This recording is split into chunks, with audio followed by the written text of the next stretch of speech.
Hello, this is the Chart Profit video. Just over 90 minutes into the trading day on Friday the 10th of February. Looking at the E-mini S&P here, March contract.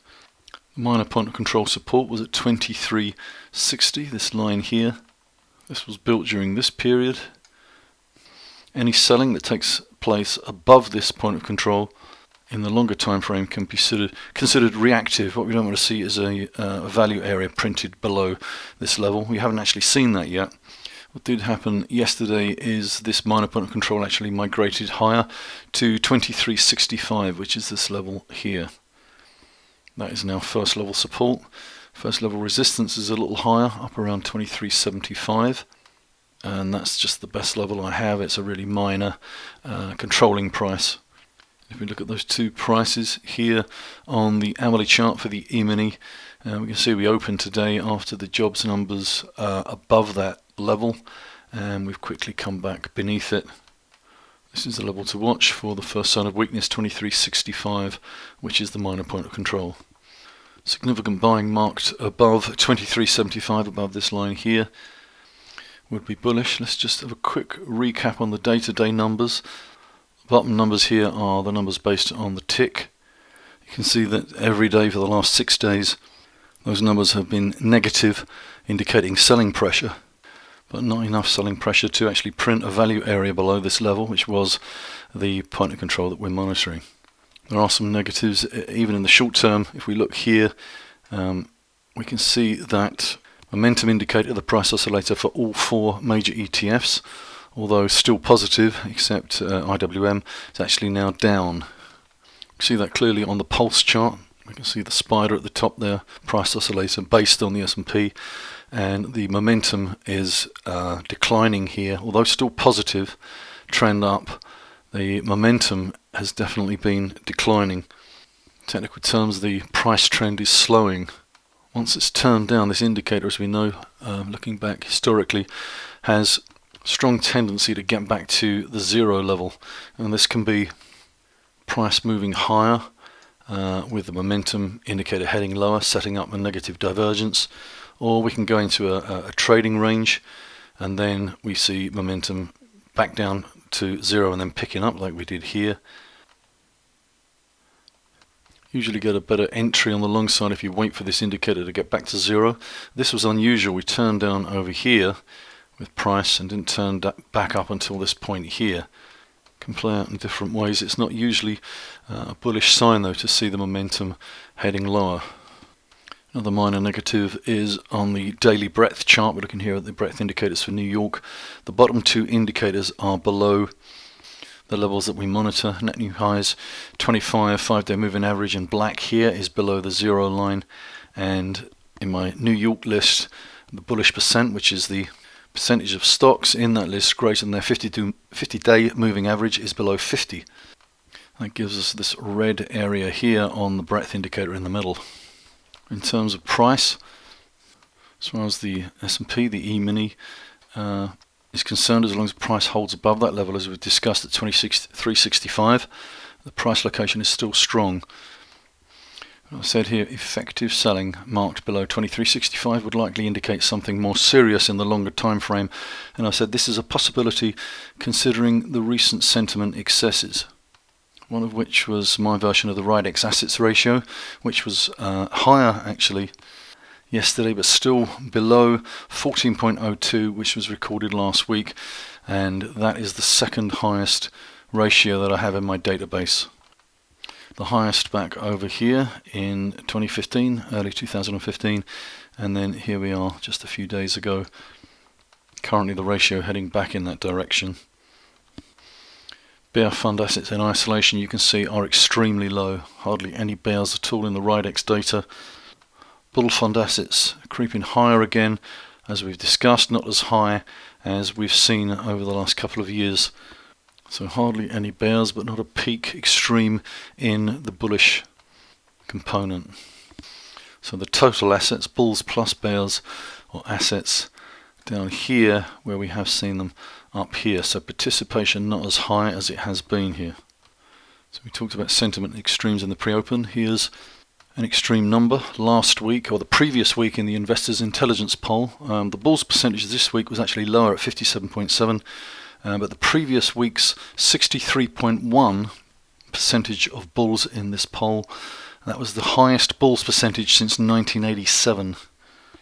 Previous week we had the bears percentage at 16.5, that was the lowest since July 2015. So this poll of the newsletter writers extremely, quite likely overly bullish. Remembering these are contrarian indicators. This is an indicator possibly approaching an extreme. Lipper US fund flows reported equity fund including ETF inflows this week of 8.5 billion in the week to the 8th of March. If we look at the 4-week net flow, that's 30 billion exactly. 2 weeks ago, the 4-week flow reached a little above that, 30.4 billion. That was the highest since November 2014. So numbers up around 30 as they are now. Can be considered at the top of the normal range, but don't always at all mark the point where the market is going to immediately sell off. Has done, but more usually marks the point where the market is going to consolidate. One of those indicators that's more useful at the negative extremes and therefore bullish. And here's the surprising number this week. This is the public poll from AAII. This poll this week, the bears percentage was sharply higher, from 35.6% up to 46.5%, and that's the highest bears percent since the market low in February 2016. Back over here. Bulls percent was also lower at 30% from 37.9, which is quite a drop, and therefore the net number has fallen really sharply down here, down to a negative 16.5. And you can see from the chart that that is a number more usually associated with market lows, so following a correction in the market. Nearly all of them on the chart here showing where that occurred previously. We see a rally at least for a few weeks, apart from this outlier here. Check the data, it seems to be correct. Just a really surprising number. So we were discussing some of the minor negatives at the moment, one of which is one of our key charts, IWM. Let's look at that. Spent all this period here consolidating above its 2-month, reasonably minor point of control, but the best reference level that we have. But this week it's had a bit of a decline, relatively lagging larger caps and printing currently near the low of the week. Important point is this is below that 136.70 point of control. So this chart, small caps, has moved into a weaker price location. That's another negative. Compare that to the Qs, which is holding on really well at the end of this week. Let's look at the European markets as they approach the close. This is the UK's FTSE 100 index, off a little for the week, but has bounced back on the Friday, the important level, quite a way down. It could migrate higher, which would be useful, but the 4-month currently at 71.74. You can see from the chart that price printing time in this area here, or even a little lower, could lift that point of control, which in an uptrend would nicely move up the first level support, so that can be useful. Hasn't happened yet, but we'll see. In fact, there's been no migration of any of these levels that I'm showing you this week. Looking now at the DAX, holding up pretty well towards the end of this week. Again, quite a way above its most local support, but again, that could migrate higher with some time at these higher levels. Okay, we're looking at bonds here. This is TLT, the T-bond ETF. Seen some real weakness over the last couple of weeks as we approach that rate decision, and the major point of control at 119 has not held. We're now printing down below the previous point of control, which was 117.15, and again, time here could possibly bring that point of control back down to this level, but right now we're in a really weak price location here for bonds, and currently only priced back above 119 would put it in a strong price location. That point of control provided support through January and February 3 times, so we had an optimistic view sort of towards the end of February, but it's faded really quickly. Gold as well, if we look at the levels here based on, well, let's look from this low, important low back here in late 2015 to this high. Halfway point comes in here.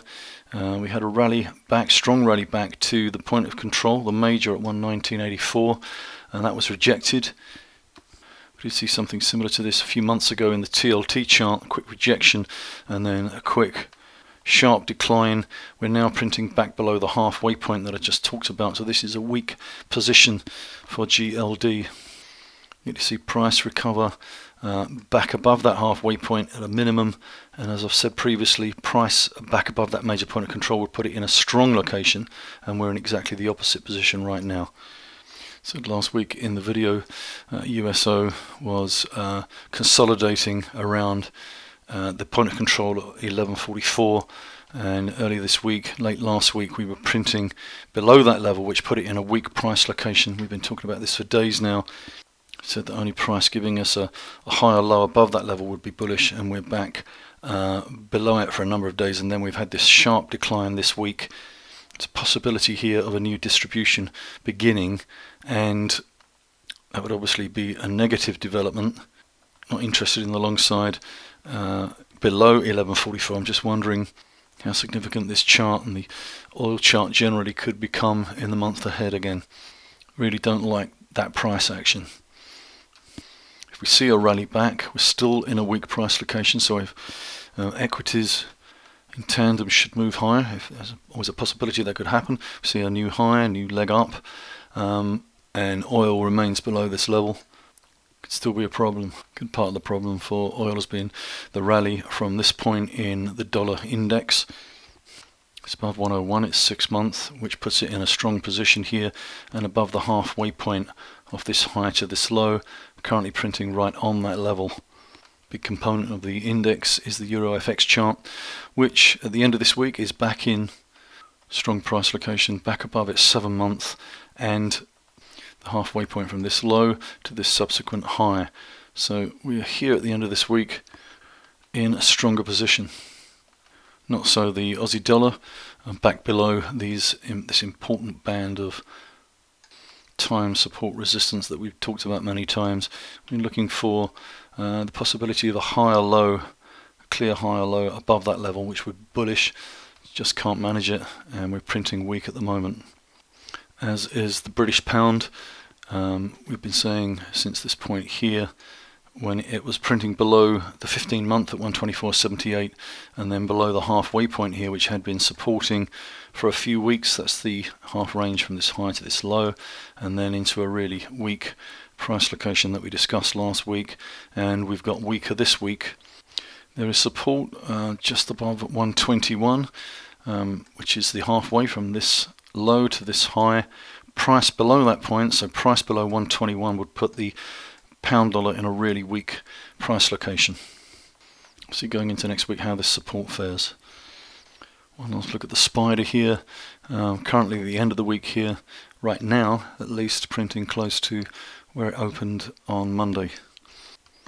Okay, that concludes. Once again, I wish you a good weekend and thank you for watching.